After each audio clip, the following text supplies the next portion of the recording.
जय श्री राम। बहुत बहुत स्वागत है आपका आपके अपने YouTube चैनल मानस ज्योतिष ज्ञान में। मैं हूं आपके साथ आचार्य राज मिश्रा।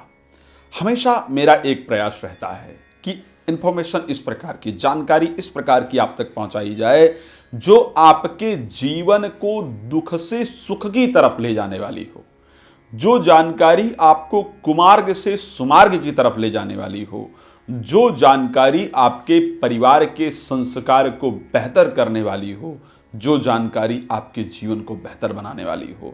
ऐसा हमेशा मेरा प्रयास रहता है कि इस प्रकार की इंफॉर्मेशन, इस प्रकार की जानकारी आप तक पहुंचाई जाए। और मुझे उम्मीद भी है कि आप लोग जो जानकारी प्राप्त करते हैं उससे आपको प्रसन्नता होती होगी। तो आज इसी प्रकार की एक जानकारी पर हम चर्चा करने के लिए आपके सामने उपस्थित हुए हैं और मुझे उम्मीद है कि इस जानकारी से आपका जीवन बहुत लाभान्वित हो पाएगा। बस एक निवेदन आपसे ज़रूर है कि वीडियो को शेयर ज़रूर किया करें, लाइक ज़रूर किया करें, कमेंट ज़रूर किया करें और उसके साथ चैनल को सब्सक्राइब करके भी ज़रूर रखें। अगर कोई इन्फॉर्मेशन आपको चाहिए होती है अपने पर्सनल विषय में, चाहे वो ज्योतिष को लेकर के हो, रत्न इत्यादि से संबंधित हो, अपनी जन्म कुंडली का विश्लेषण है, वास्तु के बारे में कोई जानकारी चाहिए, कोई यज्ञ अनुष्ठान पूजा पाठ इत्यादि भी करवाना है, तो संस्थान का नंबर है, अपना समझ करके आप लोग तुरंत कॉल करके और जानकारी प्राप्त कर सकते हैं। कुंभ एक ऐसा विषय है जिसको लेकर के शायद धर्म में सभी लोग उत्साहित रहते हैं। जितने भी धार्मिक लोग हैं वो कुंभ को लेकर के बहुत उत्साहित रहते हैं। और कुंभ है भी इस प्रकार का। श्री रामचरितमानस में गोस्वामी तुलसीदास जी ने एक बहुत सुंदर चौपाई लिखा है। आज धन्यमय धन्य आति यद्यपि सब विधिहीन और निज जन जान राम मोहि संत समागम थी। जब परमात्मा अपना किसी को समझते हैं तो फिर कुंभ में स्नान का सौभाग्य प्राप्त होता है या कुंभ में साधु संतों के दर्शन का सौभाग्य प्राप्त होता है।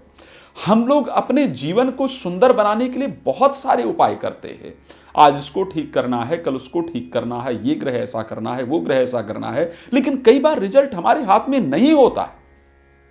तो कुंभ एक ऐसा स्नान है जहां पर शास्त्र कहता है कि जब भी कुंभ लगता है तो देवता भी धरती पर आते हैं और जो कुंभ में स्नान करता है उनको संत के साथ साथ देवताओं का सुंदर आशीर्वाद प्राप्त होता है। जीवन में कोई भी पाप कर्म हो, चाहे वो पूर्व जन्म का पाप कर्म हो, चाहे इस जन्म का पाप कर्म हो, चाहे आपका कोई ग्रह खराब हो, कोई भी कर्म खराब होने के कारण, चाहे शरीर में बहुत रोग है, कोई भी दिक्कत, यदि कुंभ में स्नान जाकर के किया जाए, वहां पर साधु संतों का आशीर्वाद प्राप्त किया जाए तो परमात्मा के आशीर्वाद से जीवन बहुत सुंदर बन जाता है। जीवन की समस्त दिक्कतें दूर होती हैं। अगर हम शास्त्र की बात करें तो शास्त्र क्या कहता है कुंभ स्नान को लेकर के? शास्त्र कहता है अश्वमेघ सहस्त्राणि, अश्वमेघ सहस्त्राणि वाजपेय अस्तानि च, अश्वमेघ सहस्त्राणि वाजपेय अस्तानि च लक्ष्य प्रदक्षिणम भूमे कुंभ स्नाने तत्फलम। यानी अश्वमेघ यज्ञ का जो फल प्राप्त होता है, सहस्त्र अश्वमेघ 1000 अश्वमेघ यज्ञ करने का जो फल प्राप्त होता है, वाजपेय यज्ञ करने का जो फल प्राप्त होता है, लक्ष्य प्रदक्षिणम भूमि 1,00,000 बार जो भूमि का प्रदक्षिणा करने का फल प्राप्त होता है, कुंभ स्नाने तत्फलम, वो एक बार कुंभ के स्नान करने से फल प्राप्त होता है। इस बार का कुंभ कहां पर है? हरिद्वार के अंदर इस बार का कुंभ पड़ रहा है। कुंभ को लेकर के, हरिद्वार के कुंभ को लेकर के स्पेशली वेद क्या कहता है? कुंभ राशि गते जीवो तथा मेषे गते रवो।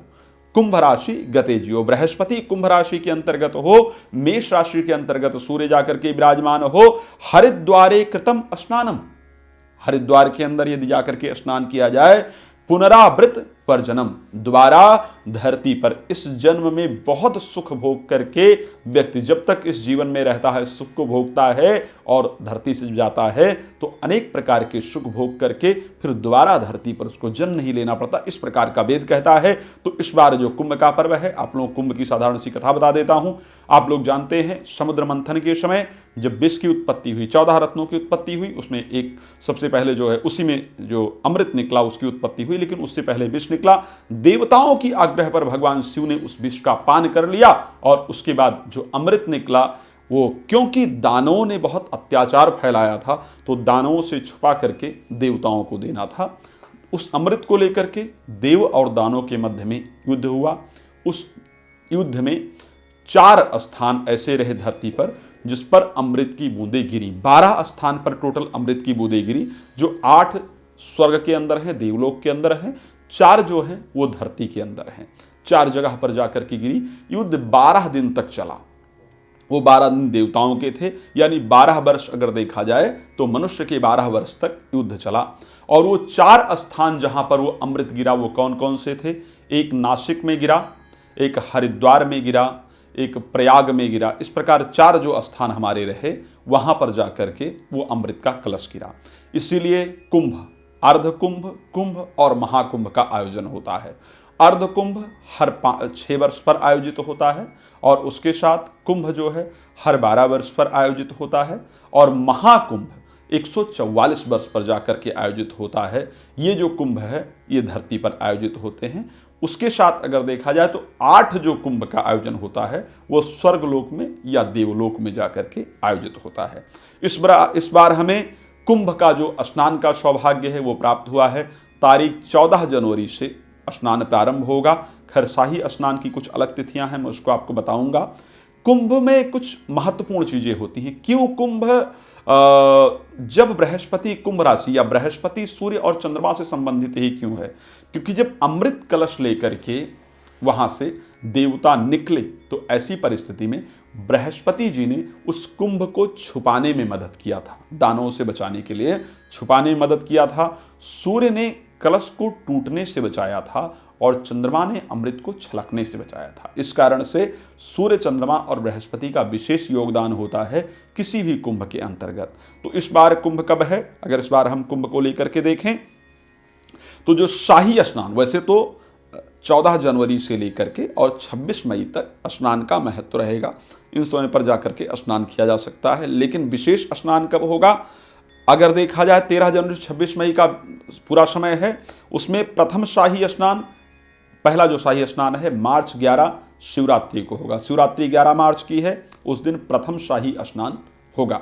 दूसरा जो शाही स्नान है 12 अप्रैल सोमवती अमावस्या के दिन होगा। तीसरा जो शाही स्नान है वो 14 अप्रैल को होगा, मेष की जब संक्रांति होगी, विशेष शाही स्नान है, मुख्य शाही स्नान। उसके बाद जो चौथा शाही स्नान है 27 अप्रैल को होगा, पूर्णमासी के दिन। तो ये 4 शाही स्नान हैं, लेकिन उसके साथ अलग अलग जो स्नान हैं बहुत सारे हैं। जैसा कि पहला स्नान, अगर प्रथम स्नान देखा जाए 14 मई मकर संक्रांति का है। दूसरा मुख्य स्नान 28 जनवरी का है, गुरु पुख्य योग है इस दिन विशेष रूप से। तीसरा स्नान देखा जाए 11 फरवरी 2021 का है। चौथा स्नान देखा जाए 12 फरवरी का है। पांचवा स्नान देखा जाए 16 फरवरी का है। छठा स्नान 19 फरवरी का है। ये अनेक प्रकार की इस दिन आप जाकर के हरिद्वार में स्नान करके और लाभ को प्राप्त कर सकते हैं। मैं कौन से व्यक्ति के लिए कौन सा स्नान फायदेमंद है? जैसा संतान की प्राप्ति करनी है तो कौन सा स्नान आपके लिए फायदेमंद हो सकता है?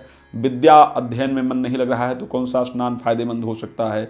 व्यापार या सफलता के लिए कौन सा स्नान फायदेमंद हो सकता है? इन सभी चीज़ों पर भी चर्चा करूंगा। एक और बात बता दूं, धार्मिक कार्य करना, तीर्थ क्षेत्र के अंदर धार्मिक कार्य करना बहुत लाभप्रद होता है। आप कोई कथा कराते हैं, श्री रामचरितमानस की कथा, भागवत की कथा, सुंदरकांड का पाठ इत्यादि भी यदि आप धार्मिक क्षेत्र में कराते हैं तो उसका 1 लाख गुना फल आपको प्राप्त होता है।